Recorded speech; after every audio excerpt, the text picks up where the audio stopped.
Bonjour à tous, c'est Xav, j'espère que vous allez tous très bien et on se retrouve pour la petite vidéo du samedi soir comme toutes les semaines sur Pépitor TV. J'espère que vous avez tous passé une bonne semaine de bourse. On a enfin un petit peu nouveau de mouvement, des choses vraiment intéressantes à trader de manière, j'ai envie de dire, un peu plus, on va dire, un petit peu moins dure entre guillemets. Donc là on a vraiment le marché qui nous a laissé là ces 2-3 dernières semaines quelques belles opportunités. Alors je commence tout de suite, comme d'habitude, avec le CAC 40 qui a, bon, comme on le voit, on le dit depuis maintenant quasiment plus d'un mois, ouais, depuis mi-juillet, donc qui a entamé un gros rebond d'une dizaine de pourcents qui a permis à pas mal de petites valeurs aussi d'avoir un peu de flux et sur lesquels il y avait certaines choses à faire. Je pense notamment à tout le secteur un petit peu biotech, valeurs éventuellement un petit peu plus spéculatives dont je vais vous parler après. Alors juste au niveau du CAC 40, bon voilà, on arrive clairement dans une zone de résistance hein, je crois qu'on en parlait déjà vendredi dernier, sur les plus hauts de début juin, qu'on est toujours en train de travailler. On a super mouvement où on est au-dessus de la M7, on est au-dessus de la M20 qui monte, avec la M50 qui se retourne derrière. Par contre, là on voit qu'on est sur ce niveau de résistance, plus la M200 qui est toujours en train un petit peu de venir se rapprocher des cours, comme elle est baissière. Alors ce qu'il faut se dire là, c'est comme même scénario que la semaine dernière, c'est si on arrive à passer ça, aller tester la M200 et qu'on a encore du carburant pour aller plus haut, je pense que les 6800 points peuvent être visés. Alors après, il faut aussi se dire que dans allez, 3 semaines, c'est la rentrée. Qu'en septembre, je pense que il risque d'y avoir un petit peu les problématiques qu'on a eu tendance à effacer ces dernières semaines qui vont revenir un peu sur le devant de la scène. D'ici fin octobre, il va y avoir les banques centrales qui vont se retirer petit à petit, qui vont commencer, enfin qui vont accélérer le tapering, donc le contraire des injections de liquidités qui avaient boosté les marchés sur les 2 dernières années. Donc on peut penser que c'est quelque chose qui va potentiellement pouvoir freiner aussi les marchés, les investisseurs. Enfin bref, pour l'instant, le mouvement est haussier. On a pas mal de graphes qui sont vraiment sympas. On a aussi surtout beaucoup de graphes que j'avais présenté la semaine dernière, beaucoup de plans qui ont bien fonctionné, qui ont bien marché. Donc j'espère que vous avez pu en profiter. Et puis je commence sans plus attendre avec la toute première valeur, donc Gensight Biologics. Donc Gensight, petite biotech que j'affectionne tout particulièrement, vous le savez. Alors, il me semble, si je dis pas de bêtises, que la semaine dernière, on parlait de la construction et qu'il y avait deux solutions. Soit on cassait, qu'on venait retester MM20, soit que ça pouvait se retourner, partir vers le haut. Auquel cas, il faudrait passer les 3 euros pour derrière viser le gap. Et en plus, je crois que j'avais parlé après derrière de-dessus, la zone un petit peu au-dessus, plus la MM200, il me semble. Donc j'espère, s'il y en a qui ont pu prendre le breakout des 3 euros, vous avez déjà gagné quasiment plus de 15%. Donc bravo à vous, tout simplement. Et puis là, maintenant, ce qu'il faut se dire, c'est que bon, c'est aussi à court terme, hein, on voit, hein, on fait depuis mai, donc depuis 3 mois, on a fait des plus hauts de plus en plus hauts et des plus bas de plus en plus bas. Donc on est peut-être en train de repartir sur complètement de direction, hein, on a un vrai changement de tendance, peut-être moyen terme, qui est en train de se mettre en place. On rappelle que Gensight, c'est une valeur qui baissait, qui arrêtait pas de baisser en continu depuis plus d'un an. Alors là, clairement, le prochain objectif, ça va être de réussir à peut-être prendre la même 200. Et pour moi, le prochain gros objectif, si on a les planètes qui s'alignent, que le secteur biotech est de nouveau attrayant euh, et qu'éventuellement Gensai publie des bonnes news, il y a un gap à les fermer sur 5,18 € si je ne dis pas de bêtises, ou peut-être même un peu plus haut. Visiomed, alors Visiomed Group, on parlait la semaine dernière, je crois que j'en avais parlé la semaine dernière, on parlait grosso modo de cette zone de résistance, là les 0,30 à passer. Voilà, elle vient de prendre 30% en ligne droite depuis cette cassure de résistance, il y a du volume. Et il me semble que moi j'avais surtout parlé, je vous avais montré le graphe hebdo qui était bon. Enfin, c'est une valeur sur laquelle il y a eu des OCA, donc voilà. Par contre, quoi qu'il en soit, le mouvement là, moi, je pense que c'est peut-être même pas fini, hein. Je veux dire, là on a cassé on voit le mouvement hebdo. Tout ce que j'affectionne, des bols à plat, sortie des bols avec des volumes, croisement M7, M20, M50 derrière en soutien qui soutenait le cours depuis des semaines et des semaines. On avait fait le week-end dernier, on avait fait une jolie, enfin le vendredi dernier, on avait fait une jolie clôture plus 35% sur la semaine. Et j'avais dit, il y a des chances que ça continue vu la config technique. Et ben là, ça n'a pas manqué. On est venu même péter les plus hauts à un an. Et on a pris combien? On a pris 30% en ligne droite cette semaine, et puis bah là je pense que vu les bols qui sont en train de s'écarter, le mouvement est peut-être pas fini quoi. Donc là, semaine prochaine, pareil, même strat que ce que j'avais dit la semaine dernière, éventuellement quelqu'un qui est pas dedans, faut regarder le graphe hebdo, et si on touche la bolle sup hebdomadaire là, qui sera aux alentours de 0,32, donc si on vient consolider sur 0,32, 0,33, ça peut être une bonne idée de s'intéresser à Visiomed. Alors je vais essayer d'accélérer un peu pour les prochaines valeurs parce que j'en ai beaucoup à présenter cette semaine, j'en ai plus de 32. Alors là on passe sur, je vais essayer, voilà, sur Amoeba. Alors Amoeba, pourquoi je m'y suis intéressé? Parce que, et là je vais essayer d'être un petit peu, ça va être assez long sur Amoeba, je vais essayer d'être assez pédagogue. Faire un petit peu de pédagogie, expliquer comment on traite un tel mouvement. Donc, Amoeba, il y a eu une bonne news, en gros une demi, on va dire une demi-autorisation d'un de leurs produits aux États-Unis, sous réserve encore d'autres tests. Donc, mais bon, bah, c'est quand même une bonne nouvelle pour la société. On a eu une ouverture en gap. Bon, on a bien senti qu'il y avait peut-être des gens qui avaient quelques infos avant que la news ne sorte, parce que bah, on a un mouvement qui s'est, voilà, on a eu une sortie de bol. Là, typiquement, c'est quelque chose qui aurait pu m'intéresser, mais il n'y avait pas assez de volume. On a une cassure de résistance horizontale, plus une sortie de bol, plus, enfin, voilà, vraiment le genre de configuration que j'affectionne. Mais il y avait vraiment pas assez de volume. Je me suis dit que c'était juste, c'était anecdotique, quoi. Ensuite, on a eu la news, on a fait une bougie à plus 32% avec une ouverture, si je dis pas de bêtises, à plus de 60-70%. Clôture quasiment au plus bas, et en fait, à ce niveau-là, on était complètement hors bande de Bollinger. Il y avait un gros gap, il y avait une grosse bougie baissière. On n'avait pas touché la bande, donc on avait ce qu'on appelle une bulle, pardon. On était au-dessus de M200. Et moi, je me suis dit, je vais surveiller le lendemain parce que c'est quelque chose qui peut m'intéresser. Je pense qu'il y a un mouvement haussier qui va se construire.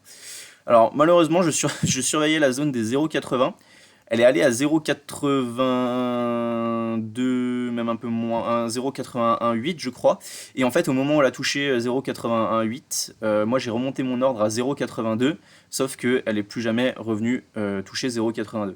Alors j'ai pris après derrière, plus tard en journée, 13% au-dessus. Je vais vous expliquer pourquoi, parce que du coup je me suis dit, tiens, c'est quand même bizarre, ça rebondit bien. Bon, mon point d'achat journalier était bon. Je remets. Donc j'ai observé d'abord l'UT 1 heure. Déjà, qu'est-ce que j'ai observé en UT 1 heure? J'ai observé. Non, pardon, on va faire ça. On va faire ça intelligemment. J'ai observé. Je suis descendu d'abord sur l'UT 4 heures. Qu'est-ce que j'ai observé sur l'UT 4 heures? J'ai observé que la mèche basse s'est faite sur la même 7 4 heures qui était très haussière et que bah, la clôture de la bougie s'était fait hors bol. Donc c'est-à-dire qu'on a eu vraiment ce mouvement avec 2-3 bougies hors bol. Puis une où on va consolider, on va chercher la M7 et où on arrive à revenir chercher au-dessus de la bol. Donc là, c'était vraiment le signal parfait de on a un petit peu, on a fait les choses sainement. Quand on est allé chercher M7 et derrière on a racheté parce qu'on veut que le mouvement continue, aussi continue. Donc à la base, je me suis dit ici, là, aux alentours de 0,95, 94, il y avait quelque chose à faire parce que je crois que je suis rentré à 0,94. Et après, je suis descendu sur l'UT 1 heure. Et sur l'UT 1 heure, bah, j'ai vu pareil, j'ai vu qu'on allait chercher la M7, qu'on allait chercher la M20 qui était très haussière, qu'on allait reprendre la M7 et puis j'ai tout simplement payé, je crois, 0,94 sur, ça devait être vers 14 heures, payé cette bougie là et derrière c'est reparti, on a un non-croisement haussier qui s'est mis en place, qui est en train de se mettre en place, M7, M20. Donc là j'ai payé, voilà, l'objectif c'est éventuellement de remonter sur 1,10, 1,20 pour voilà, prendre une vingtaine de pourcents. Et là, avec un stop, je pense, sous 0,90, si on venait à casser la M20 incessamment sous peu. Donc voilà pour le petit exemple de comment je trade éventuellement ce genre de valeur quand il y a beaucoup de volatilité comme ça, qu'il y a une bonne news. Surtout que là, bah, la config hebdo reste pas dégueu parce qu'on a réussi à se maintenir au-dessus des bols. Bah, on a vu qu'il y a des acheteurs parce que le matin on est allé à faire moins 10 et après au final on a réussi à remonter. Donc Amoeba, je surveille toujours pour la semaine prochaine. Éventuellement, je pense qu'il y aura quelque chose à faire. Alors, BAM GroupCon, notre petit groupe de BTP néerlandais, bah, ça a bien, encore une fois, là, on parlait de la zone à casser là, le breakout des 2,35, ça n'a pas manqué. On a cassé les 2,35 avec volume, là, fin de semaine. On a la M7 et la M20 qui n'ont pas croisé à la baisse, qui sont en train de repartir par le haut. On est au-dessus de la M50, et puis bon, on vient de prendre 7-8% en ligne droite. On est venu déjà fermer le gap des 2,53, et puis maintenant, l'objectif, pour moi, l'objectif, ça va être aller la zone de 2,70. Puis la zone des 2,95, puis après, bah derrière, si ça veut monter, on peut très bien. Pardon, je pense qu'on voyait peut-être pas l'écran. On peut très bien remonter sur les 2,45 si les marchés le veulent, hein. L'irrationalité va souvent dans les deux sens. Voilà pour BAM Group. Donc, bah, c'est un super trade, je suis content. J'espère qu'il y a des gens qui ont pris aussi. Qui ont suivi ça la semaine dernière et que ça a incité à suivre la valeur cette semaine. Alors, notre ami Guillemot. Bon, on a conso un peu cette semaine. On est venu chercher l'ancienne zone de break là, des 13,50. On est venu faire une mèche dessus. Quasiment testé la MM200, pardon. Puis on a réussi à rebondir vendredi, à reprendre tranquillement la M7. Il y a eu deux bougies là, ouais non, même jeudi et vendredi à reprendre la M7 et puis à repartir. Et là on est quasiment sur les plus hauts du mouvement, avec la M7 qui monte, qu'on a réussi à tenir, la M20 derrière en soutien, puis les bandes qui sont toujours en train de s'envoler. Donc là on peut très bien, si ça venait à casser les 14,68, 14,70, on peut très bien espérer un retour vers les 16,50 €. Abionyx, alors beaucoup de petites biotech qui ont pas mal performé cette semaine et dont certaines j'en ai déjà parlé la semaine dernière, d'autres il y a des nouvelles dont je parle cette semaine, parce qu'on sait que quand il y a des flux de capitaux comme ça, en France, je sais pas, il y a une quarantaine de biotech. Quand il y a des flux de capitaux qui retournent sur ce genre de secteur, il y a pas 40 sociétés qui montent en même temps. Donc c'est là où c'est intéressant quand on arrive à suivre les flux de capitaux et qu'on n'arrive pas forcément à avoir les premiers mouvements. Il faut essayer de s'intéresser au suivant et essayer de passer un filtre et se dire qu'est-ce qui pourrait encore monter maintenant qu'il y a certaines biotech qui ont pris 70, 80, 90% en quelques semaines, ce qui n'était pas forcément justifié par une bonne news ou quoi. Pour certaines boîtes, ça l'a été. Je pense à CrossJect, éventuellement à Mauna Kea ou il y a quoi d'autre encore, à Moeba par exemple. Et je vais vous parler de tout ça. Donc là, sur Abionyx, bah, on voit qu'on a eu un peu des volumes cette semaine et que bah, là, il va y avoir clairement quelque chose à faire si on arrive à casser ça par le haut. Parce qu'on est dans une config, donc les deux, à passer les deux, grosso modo, les 2,10. Parce qu'on est dans une super config. Pourquoi? Parce qu'on est au-dessus de toutes les moyennes. Enfin, on est au-dessus de toutes les moyennes mobiles sauf la MM200 et en plus on est juste sous les bols de Bollinger qui nous demandent.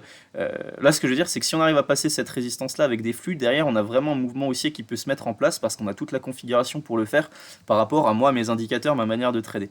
Donc c'est quelque chose que je vais suivre du coin de l'œil. Là, la semaine prochaine, j'ai une alerte là au-dessus des 2,10 et je pense que je vais pas hésiter à rentrer pour aller viser peut-être 2,60 assez rapidement ou pourquoi pas. Et après, on peut toujours espérer plus, hein, à moyen terme. Si le secteur a envie de redémarrer, on peut très bien espérer un retour sur les plus hauts, quoi.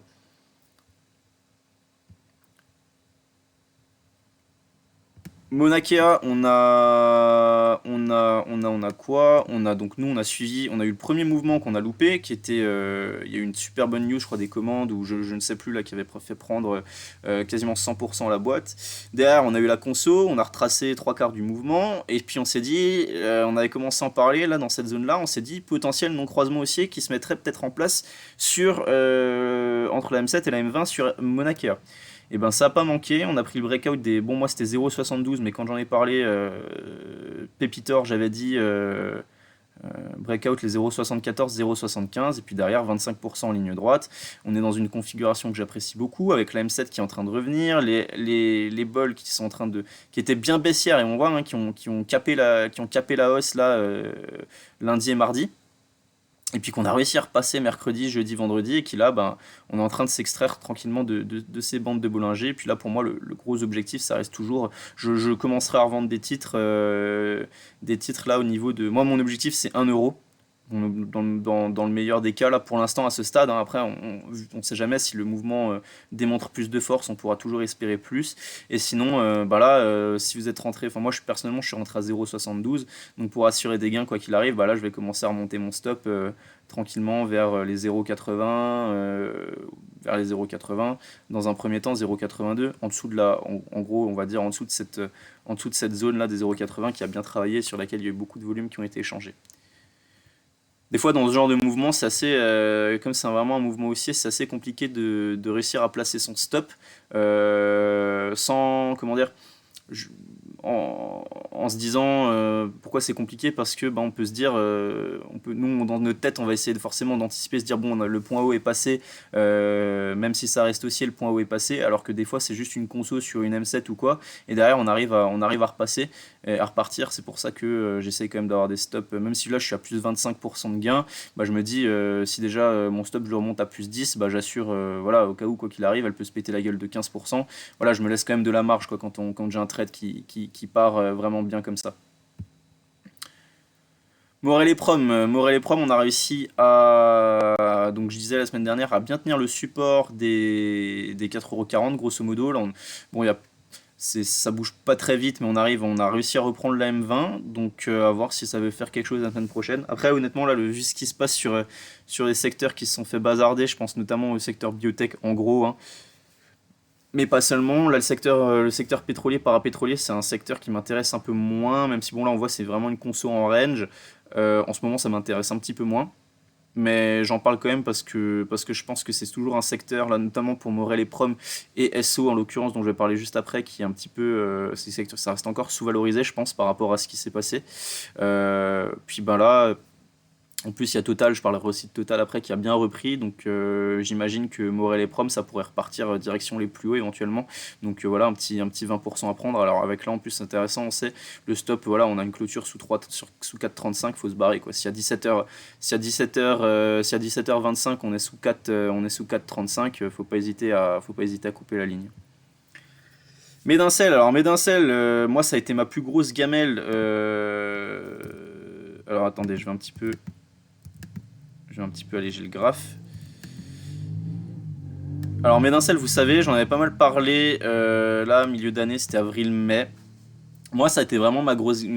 Enfin, j'ai pas été bon sur ce dossier-là parce que j'ai été trop exposé et je me suis pris. Je m'attendais à ce que la news sorte potentiellement plus tard et en fait je tradais le mouvement haussier et puis bah, j'étais trop exposé un soir et grosse gamelle, moins 30%, et moi c'est ce qui vraiment a tiré ma perf vers le bas et c'est sans doute pour ça que je suis encore dans le rouge aujourd'hui. C'est vraiment à cause de cette erreur-là. Mais il n'empêche que c'est pas une raison, enfin je veux dire voilà, on fait une erreur, l'important c'est de plus la faire, mais c'est pas une raison pour ne plus s'intéresser à la boîte ou au graphique quand il y a un beau graphique. En l'occurrence, là sur Médincel, on a, on va dire, une première robe, soit on la trace comme ça, soit on la trace comme ça. Et on a une config intéressante, c'est-à-dire qu'on a des plus bas qui sont pas très loin à 4,80, on a bien travaillé la zone des 5 € là, et puis on a eu des volumes énormes de transactions là vendredi, ça a beaucoup fait parler sur Twitter.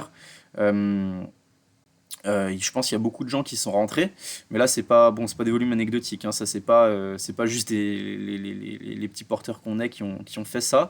Puis en fait il y a une config intéressante, c'est-à-dire qu'on est en train de passer la M50, on est en train de sortir des bandes de Bollinger, il y a des volumes, on est au-dessus de la M7, on est au-dessus de la M20, on est juste sous une robe. Et puis bah moi je pense que si on arrivait, donc là moi j'ai une première ligne j'ai pris une première ligne, donc là bon, faut pas hésiter, hein, stop sous 5 €, voilà vous risquez 3-4% si vous prenez maintenant. J'ai pris une première ligne à 5,20 et puis je pense prendre une seconde si on passe les 5,54 là, donc sur 5,55 avec un ASD sur 5,55, 5,56. Et je pense que vu les volumes, si c'est une valeur qui peut être assez liquide, si ça décale, ça peut très très vite, franchement ça peut très très vite partir là sur les 7 €, le haut du gap, le haut du gap du 20 avril. Et après, en objectif secondaire, on aura on aura potentiellement le gap à 8,54 à les boucher. Il y a plein de valeurs qui l'ont fait, hein, Gensight, qui ont pris là 100% ligne droite, qui sont allés combler des gaps qu'elles avaient laissés ouverts dans le passé. Donc je me dis, mais d'un seul, ça fait c'est le secteur biotech, il y a eu des gros volumes, donc on voit l'intérêt des investisseurs. Bah, ça peut le faire, quoi, tout simplement. Donc je la garde sous surveillance. SO, on est toujours, bon, je vais un peu supprimer ça, là, c'est plus trop d'actualité. En gros, hein, pour moi, on est en train on est dans un range. Tant qu'on arrive à tenir les 48 euros, il n'y a pas de remise en question de la. Bon, là, c'est neutre, hein, à court terme, mais il n'y a pas de remise en question de la tendance depuis le début de l'année, quoi. Donc là, pour moi, c'est toujours une tendance haussière avec là une neutralisation. On est en train de congestionner tout ce mouvement-là, de consolider tout ce gros mouvement haussier. Il y a les résultats qui vont arriver en septembre, qui vont être exceptionnellement bons parce que c'est évident. Je me dis pourquoi ne pas essayer de profiter du dossier dans 2-3 semaines s'il y a une petite spécu qui se met en place. Donc c'est pour ça que malgré un graphique qui devient moins intéressant pour quelqu'un comme moi à court terme, je me dis ça peut très très vite repartir s'il y a une phase de spécu. Donc bah, SO je garde toujours et puis je me dis tant qu'on tient les 48 euros, ça va. EO2, alors EO2, bon, c'est une petite valeur, il n'y a pas beaucoup de volume. Par contre, moi je suis persuadé que c'est un truc qui peut exploser d'ici la fin de l'année. Pourquoi? Parce que je vais vous mettre, bon, déjà là en daily, on voit qu'on avait une grosse phase de spécu avec des volumes. On est en train de se calmer depuis. On est quasiment revenu chercher la M20. On a réussi à reprendre la M7. Donc, déjà, premièrement, en daily, potentiel non-croisement haussier qui se mettrait en place. Pourquoi? Parce que c'est une valeur sur laquelle on a eu un premier mouvement haussier avec des volumes et que, en théorie, l'intérêt des investisseurs, il part pas comme ça du jour au lendemain. Deuxième point d'intérêt, je me mets en weekly et on est en train, bon, on est grosso modo en train, on a fait un breakout de cette zone-là, on est en train de revenir le travailler, on a réussi à quand même reclôturer au-dessus de la bolle sup en hebdo au dernier moment, on a la M7 qui commence à partir et en plus là on n'est pas loin de la grosse résistance des 6 euros qui derrière pourrait faire péter le bouchon sur les 10. Alors moi ce que je me dis aussi c'est que fondamentalement parlant c'est une boîte qui fait des pellets pour les chaudières à pellets, là, les chaudières à bois dernière génération. Et j'ai pas le graphe là, je l'ai vu passer sur Twitter. Bon, c'est assez évident maintenant, ça fait un moment même que ça tourne, mais on commence de plus en plus à en parler. On a le prix des pellets qui a complètement explosé parce que tout le monde se met à avoir des chaudières à granulés et à acheter des pellets en prévision de cet hiver qui va être rude par rapport aux différentes questions macroéconomiques que je ne vais pas étaler ici parce qu'on n'a pas le temps et dont c'est pas le sujet. Mais on sait qu'il va y avoir des pénuries d'énergie grosso modo cet été et tout le monde commence un petit peu à se prémunir de ça. Et ben EO2, typiquement, je pense que c'est une valeur qui va exploser. Pourquoi? Parce que vous prenez Moulinvest. Alors, c'est du bas de gamme hein, par rapport c'est pas une boîte qui est aussi rentable et qui est aussi bonne fondamentalement parlant. Elle est aussi beaucoup plus petite, mais on ne sait pas s'ils arrivent à profiter de tout ça. C'est une boîte qui peut exploser. Mais il y a 2-3 ans, vous avez Moulinvest qui a explosé, qui est exactement sur le même secteur. Vous avez Cogra là je peux vous montrer vite fait le graphe de Cogra c'est exactement le même secteur, c'est des boîtes qui sont juste un peu plus grosses. Donc en plus comme voilà Cogra en hebdo, donc on a pris là quasiment 100% en 2 mois de temps. Là où sur EO2 on n'a pas fait grand chose. Alors que c'est exactement le même secteur, c'est juste une boîte qui est, on va dire, un petit peu moins bien gérée, qui est un peu moins performante, mais qui est beaucoup plus petite. Donc on a aussi cet intérêt spéculatif, et c'est pour ça que je vous en parle ici. Moi je pense que EO2, c'est une boîte qui peut exploser là vraiment d'ici la fin de l'année, et je surveille ça d'un coin de l'œil, j'ai vraiment déjà une petite ligne, mais je pense que c'est un truc qui peut vraiment faire boom. Alors Poxel, je passe à Poxel. Bon, je commence avec le graphe hebdo. C'est sympa, on a eu des volumes, on a les bandes qui sont super serrées. Donc là, typiquement, si on arrive à s'extraire de ça, qu'on a le secteur biotech qui peut continuer, c'est une boîte qui peut cartonner encore malgré qu'elle ait déjà fait un beau bout de chemin. À voir comment ça va. Le problème, c'est qu'on n'a pas réussi à prendre la bande, on a essayé, mais on n'a pas réussi à se maintenir au-dessus cette semaine. Par contre, je vous montre vite fait il y a une recommandation en plus de investir, enfin un magazine financier. Je sais plus lequel, investir ou le revenu. Par contre, ce qui est intéressant sur Popox, j'aime bien l'appeler comme ça, c'est que là, on a un gap à 2,66 qui n'a pas été comblé cette semaine, et on est en train tranquillement de conso sur la M7 et la M20 qui sont très haussières, donc vraiment typiquement le genre de trade que j'apprécie. Là, moi, je rentre, il y a deux solutions pour rentrer. Soit le marché se dit on va aller fermer le gap là sur 2,16€, on met un ordre d'achat à 2,16€ parce que c'est très haussier, c'est évident que normalement il devrait y avoir une réaction là. Soit on prend la M7 et on espère un rebond direction 2,60, on prend 15% et ciao. Après ceux qui veulent jouer au-dessus de 2,60, il va y avoir la MM200. Enfin la zone là, je vois bien la zone des 3€ qui correspondra à la MM200 plus cette zone là. Là pour l'instant dans un premier temps on parle de ça. Et si ça se fait, on verra Poxel sous un nouveau... on réanalysera Poxel et on essaiera de trouver d'autres objectifs. Stellantis, on a réussi à... Là ça je vais l'enlever, ça n'a plus d'intérêt. On parlait de cette résistance, de cette borne haute du canal là sur les 14,30€. On a réussi à la passer. On est tranquillement en train de s'extraire de ça par le haut. On a la M20 qui arrive. On a la M7 qui est en train de repartir.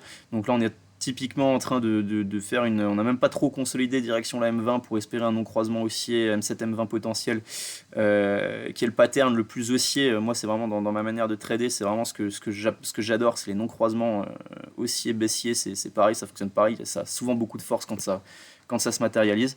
Là, même pas, on n'est même pas allé consolider en dessous de la M7, on a réussi à le tenir, on est tranquillement en train de repartir par le haut. Alors je suis peut-être un petit peu optimiste, mais je rappelle qu'on avait un gros range là avec 3€ en gros, hein, 14, voilà, 14, 20, 14, 20, 14, 14, 20, 11, 20, donc 3€, donc là on peut espérer un retour sur les 17,20€. Là il y a un gap à aller fermer du 21 janvier. À 17,13€. Je pense que c'est quelque chose qui peut très bien se faire d'ici un mois et demi, parce que moi je m'attends un peu de mieux jusqu'à fin septembre, quoi, grosso modo. Après, je pense qu'on a vraiment des problématiques qui vont commencer à revenir sur le devant de la scène et qui vont rattraper un petit peu l'optimisme ambiant des marchés en ce moment. Mais je pense que là, pendant un mois et demi, on a Stellantis qui peut encore bien boomer et potentiellement aller chercher la zone des 17€. Sanofi, alors Sanofi, on a. Je vais essayer de. Si je dézoome un peu, pourquoi bon, en gros, c'est pas ouf.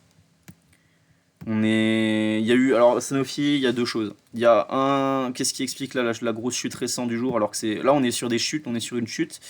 Euh, je suis pas sûr, j'ai regardé un petit peu, mais on a fait une journée à -8 et une autre journée on était à -12, mais on a clôturé. La journée d'après on était à -12, mais on a clôturé seulement à -3. Euh, Ça reste, je crois que c'est du jamais vu vraiment sur Sanofi. Il y a deux choses qui expliquent ça. La première, c'est qu'en ce moment, ils ont eu pas mal de retard sur des essais cliniques et je crois aussi des échecs, tout ce qui est sclérose en plaques, qui était quand même un gros morceau pour Sanofi. Ensuite, deuxième chose qui explique potentiellement ce mouvement-là, c'est que on a eu aux États-Unis je sais plus pour quelle molécule, enfin Sanofi qui est concerné par un procès parce qu'ils avaient mais pas c'est pas les seuls, il y a aussi GSK et je sais plus quoi, donc GSK qui est un grand labo anglais et je sais plus qui est dans le lot parce que voilà sur jusque 2019 ils avaient une molécule sur le marché qui a été reconnue cancérigène, enfin bon bref genre de petits scandales dont on se passerait bien même de manière générale mais qui est malheureusement qui fait partie du jeu des fois sur ce genre de valeur et donc c'est sûrement disproportionné parce que de ce que j'ai pu lire Sanofi est pas très très concerné et c'est pas des risques ils risquent pas grand chose niveau financier et tout ça donc je pense à mon sens qui suis quelqu'un de plutôt optimiste là on voit on est venu en gros tester un gros support là sur les 78€. Moi je pense que malgré le couteau qui tombe ça reste quand même plutôt une opportunité d'achat sur un beau dossier comme Sanofi qui est très haussier depuis des années que le contraire même si ça reste assez risqué. Par contre voilà ça se trade quoi. Je pense que là quelqu'un qui veut rentrer sur Sanofi, faut quand même faire attention, il faut vraiment avoir un plan, ça peut aller vite s'il se passe n'importe quoi. Mais je pense que c'est potentiellement quand même... Il y a plus de chances que ce soit vraiment une opportunité d'achat, que ce soit encore vraiment un couteau qui tombe et qui perde là des 15% en ligne droite, parce que c'est Sanofi quand même et que je pense que la réaction du marché a été un peu disproportionnée. Volter Kluwer, on a conso depuis le pic de la semaine dernière, on a conso, on est revenu sur M20 et un gros support les 103, sur les 103, donc là faut tenir, sinon faut tenir, relancer, sinon il faut sortir parce que potentiellement on pourra aller consolider direction les 100 euros. ST Microélectronique, on était sur la résistance des 38, on n'a pas réussi à la passer à la hausse. La semaine dernière, on est revenu tester la M20 et on est en train de tranquillement repartir. Là vu la réaction sur la M20, non croisement haussier M7 M20 largement possible. Et là, quelqu'un qui s'intéresse au dossier maintenant, faut pas hésiter à sortir sous 35 euros. 35 euros votre stop, objectif non croisement haussier et run direction 42 euros. CAC 40, on a fait. LVMH. Toujours haussier, bon c'est une machine, hein. Y a toujours potentiellement, si on veut conso d'un coup perdre 2-3% sur le CAC 40, il y a ce gap là, 663 à venir surveiller, en plus il y a la M20, enfin bon bref, c'est très très haussier, là on est vraiment sur quelque chose, ça va pas se retourner comme ça du jour au lendemain sur les marchés, sauf si grosse bad news. Moi je persiste et signe, je pense que c'est triste à dire, ça m'énerve un petit peu parce que je me dis comment on peut tellement payer LVMH qui est tellement exposé à la Chine et qui est, enfin le luxe en général qui est tellement exposé à la Chine et surtout qu'on sait que la Chine, il se passe des trucs graves en ce moment dont on n'est pas forcément au courant, je dirais économiquement parlant. Moi je me dis comment on peut tellement, enfin comment LVMH peut être tellement recherché par rapport à ça. Malheureusement malgré ça, je me dis qu'il y a largement le jus pour retourner sur les plus hauts historiques vers 750 pour LVMH. Relix, on était sur résistance, on a conso, on n'a pas réussi à passer cette fois-ci. Retour sur les 28 euros et la MM20. Très bon point d'achat, ça peut se relancer pour revenir tester les 30. Et puis sinon, on a une porte de sortie qui est très facile. Voilà, on est là sur du dossier très solide. Très grosse capitalisation néerlandaise. Dire là, généralement ce genre de config, là, faut pas hésiter. C'est la première fois qu'on teste la M20 depuis un mois et demi. Normalement, il y a quand même des chances que ça rebondisse dessus. Sinon, après en dessous, il y aura un support sur 27 euros. Oula, bon, je vais faire Eramet en premier et Total après. Eramet, on a un non-croisement aussi M7 M20 qui se met en place. On est un petit peu en train de résister sous la. Il y a la M200 qui résiste un petit peu, la M200 elle est plus haut là de 105 euros. Si on passe la M200 et les 105 euros à la hausse, ce que je pense probable vu le non-croisement aussi M7 M20 et les marchés en ce moment, on peut s'attendre à un retour sur les 115 euros. On peut viser un retour sur les 115 euros. Et puis là, le stop dans ce genre de configuration, je pense qu'il faut... où est-ce qu'on le place? Difficile à dire, j'aurais tendance à dire au moins sous la M7, quoi, parce que ça voudrait dire que le non-croisement serait invalidé. Mais ouais, sous la M7, je pense là, quelqu'un qui veut prendre lundi, vous achetez à l'open à 103, faut sortir, voilà, si on a une clôture sous 100 euros, quoi, faut risquer 3%, c'est psychologique. Ubisoft, j'en ai parlé cette semaine, la conso sur la M7, moi j'ai acheté la M7 là, depuis c'est tranquillement en train de repartir, je mets mon stop là sous les plus bas à 44 euros, grosso moi j'ai acheté 44,20, je mets sous 44 et puis à ce stade pour l'instant, après je remonterai éventuellement en fonction des événements, potentiellement je remonterai si là on a la M20 qui dans une semaine ou deux passe au-dessus de 44, après je remonterai au-dessus de la M20, enfin en dessous de la M20 plutôt, et objectif revenir sur les 50 euros et voire plus si on arrive à les dépasser. Fermentalg, on a passé la zone ici là les 2,40 €, on est en train de tranquillement pareil faire un bon mouvement haussier, il y a du volume, objectif les 2,90 et là stop, quelqu'un qui veut rentrer maintenant, faut stopper si on vient casser, donc vous achetez grosso modo 2,50, faut stopper dans ces configs là, on vient de casser une résistance à 2,40, faut stopper si on revient sous 2,35. Charge Nexan. Nexan, on a cassé les plus hauts, on est en train de s'extraire par le haut, on tient la M7 qui monte, bon là c'est très haussier, là c'est vraiment placement, là c'est quelqu'un qui veut faire du trend following, qui veut acheter ça et qui veut regarder, parce qu'il regarde toutes les semaines. Nexan c'est dossier parfait, là, une grosse cassure de résistance, il y a du volume, on est en train de repartir, tip top, rien à dire, faut se laisser porter sur ce genre de dossier, moi c'est pas mon dada.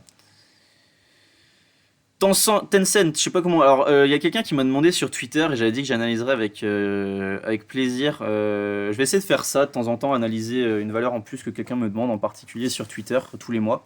Donc là, ce sera Tencent, enfin toutes les semaines, pardon. Donc là, ce sera Tencent, une ou deux, hein. Donc là, en l'occurrence, Tencent. Alors, je sais pas, comme c'est une valeur chinoise qui est cotée. Alors, je sais qu'elle était à un moment, je crois qu'elle s'était cotée aux Pays-Bas. Ah non, je confonds avec Prosus. Alors, il m'a demandé Tencent. Alors maintenant, je sais plus si c'est Tencent ou Prosus qui m'a demandé. Bon, je vérifierai. Sinon, je serai gentil, je lui ferai un petit truc perso, mais je lui enverrai un petit message. Donc j'analyse Tencent. Alors Tencent, j'ai trouvé une holding côté en Allemagne. Donc j'espère que c'est de ça dont tu parlais, monsieur. Je ne sais plus ton nom, désolé. Alors Tencent, bah malheureusement c'est très baissier. Après, si le dossier t'intéresse vraiment, bon on est sur support quoi. Grosso modo là, on est sur une zone où l'objectif c'est potentiellement jouer la fin de la baisse.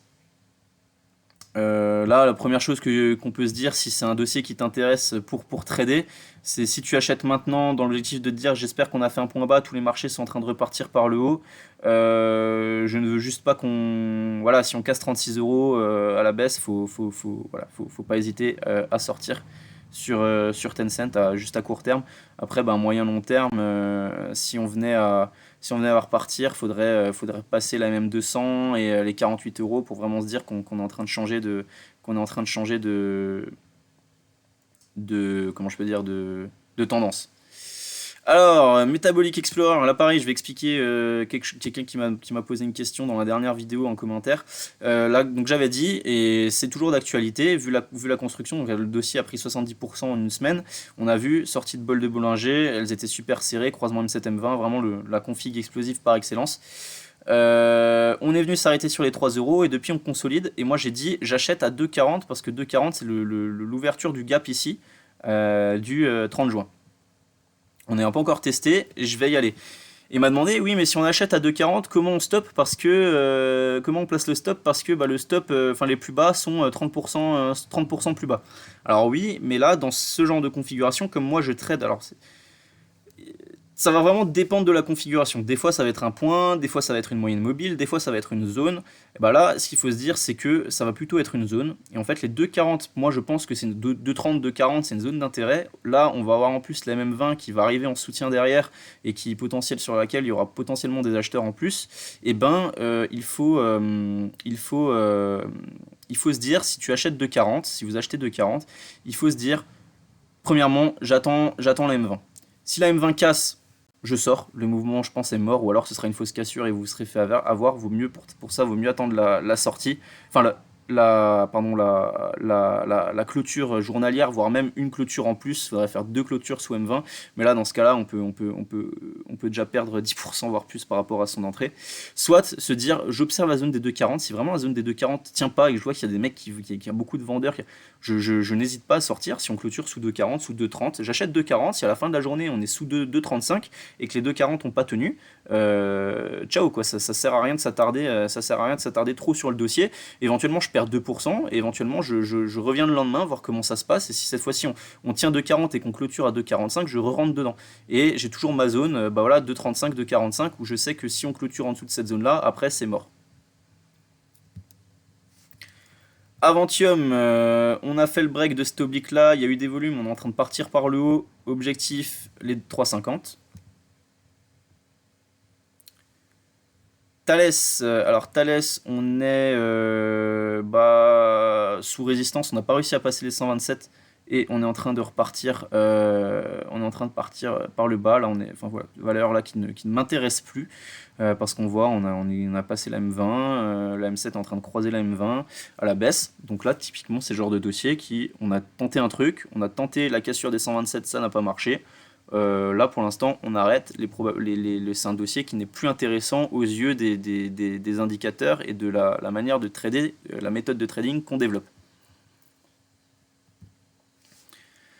Neoen, je répète, on avait cassé cette grosse distance des 41,30. On est en train tranquillement de conso. Puis là, bon, on est en train de revenir sur faire un pullback sur l'AM20 plus la zone. Donc là, ça va être semaine prochaine, les 42 euros. Très bon point d'achat, je pense, avec un stop sous 40. Ouais, sous 41. Stop sous 41, 41, 40, 50. Crossject, rien à dire, super haussier, on continue le mouvement. Il y a des volumes, ça part vite, on a cassé les plus hauts annuels, on est pas loin des plus hauts de... On a même fait une mèche au-dessus des plus hauts de 2020. Donc très bien, on est en train de casser une résistance horizontale, hebdomadaire et en plus une résistance mensuelle. On a un super non-croisement aussi qui s'est mis en place ici entre la M20 et la M50, c'est magnifique, franchement le mouvement c'est magnifique. Les non-croisements c'est vraiment ce qu'il y a de plus fort. Et puis ben on se laisse porter. Moi je me laisse porter, je suis rentré à 3,28 personnellement, j'ai vendu juste 25, un quart de ma ligne là sur les 4,50 en ouverture là vendredi parce que c'était les plus hauts à 2 ans et je voulais sécuriser un peu pour aller mettre des sous aussi ailleurs. Et puis bah là on se laisse le reste, on se laisse porter, j'espère un beau mouvement qui se débloque là sur... je vais essayer de trend follower cette valeur là même si j'en ai pas l'habitude en remontant mon stop toujours sous les plus bas, donc là mon stop je le remonte sous les 3,80. DBV Tech, on a tenté le passage au-dessus des 5,30, on est en train de consolider depuis, on est en train de revenir faire un pullback sur la M20 plus la zone des 4,80 qu'on avait breaké, qui avait permis au mouvement de partir un petit peu. Donc là c'est ce qu'on attend pour prendre des titres éventuellement, parce que c'est une biotech, le secteur est recherché en ce moment, et qu'en plus on a un super beau graphique, et derrière on pourra viser, je pense, les 5,80. Avec un stop, là en plus on va avoir un stop facile sous éventuellement sous 4,80 si vous prenez, si vous voyez que la zone commence à casser, ça peut être intéressant de sortir sous 4,80 et puis là pareil on a un super beau croisement M20, M50 qui se met en place. Alors là je vous assure franchement, dans un cas où les marchés juste tiennent et ne se font pas, juste tiennent, hein, juste neutralisent pendant 2-3 semaines, là le non-croisement haussier M20, M50 qui est en train de se mettre en place, 80% de chances que ça porte la valeur plus haut et que ça fasse repartir la valeur, même si on n'a pas de news sur la valeur. Le seul truc qui peut vraiment être gênant là, c'est une mauvaise news sur des BV, je sais pas, une AK ou j'en sais rien. Qui pourrait casser cette configuration technique, mais là on a un super non-croisement M20, M50 et là la M20 ce sera un bon point d'achat là si on revient la semaine prochaine, voire même une mèche sur la M50 si on veut se faire peur dans les jours à venir pour viser derrière une relance, hein, une grosse relance. Vous avez vu ce que ça donnait sur Crossject, hein. Ce que c'est en train de donner quoi, c'est le même mouvement, exactement le même mouvement, sauf que celui-là est un petit peu est encore moins mature. Si la valeur monte à 6 euros, vous aurez exactement la même configuration technique par rapport entre la M20 et la M50 par rapport à comment elle est là en ce moment sur Crossject par exemple. Enfin bon bref. Donc à surveiller, hein, DBV je pense que ça peut cartonner là encore dans les semaines à venir vu cette config. McFly Energy, on a bien tenu le support des 14 euros, on est en train de tranquillement se relancer. Bon on a fait une mauvaise journée là vendredi, je sais pas, c'est un petit peu bizarre, mais tant qu'on tient, je reste positif là tant qu'on tient les 14 euros. Si on casse les 14 euros par le bas,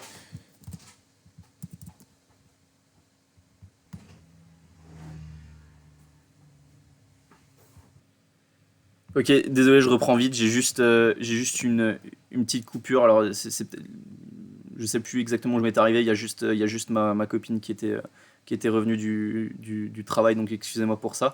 Donc, oui, McFly Energy, je disais, tant qu'on tient les 14 euros, c'est bien. On peut espérer un retour sur les 16 euros, voire derrière plus. Éventuellement repartir derrière 17, 18 et la zone des. Il y aura une zone ici, là, je pense, au niveau des 18 euros, plus la MM200. Et si on casse 14 euros, potentiellement, retour sur 12,50 euros. Et puis, je termine avec Alstom. Alstom qui a échoué là cette semaine qui est bien parti comme on le présentait depuis des semaines et qui a échoué pour l'instant sur sa MM200 qui est en train de revenir consolider, qui a fait un pullback sur les 24,50 et la MM7 et j'espère que ça va se relancer pour derrière venir viser les 27 euros. Et puis sur Alstom en fait je vois bien ça. je pense que le mouvement n'est pas encore assez... je vois bien ça. Tac. On en reparlera. Mais je vois bien ça. Tac. Scénario optimiste. Hein. Parce que je pense que là, il y a une belle figure qui est en train de se mettre en place. Et elle est pas encore en maturité, quoi. Voilà, voilà.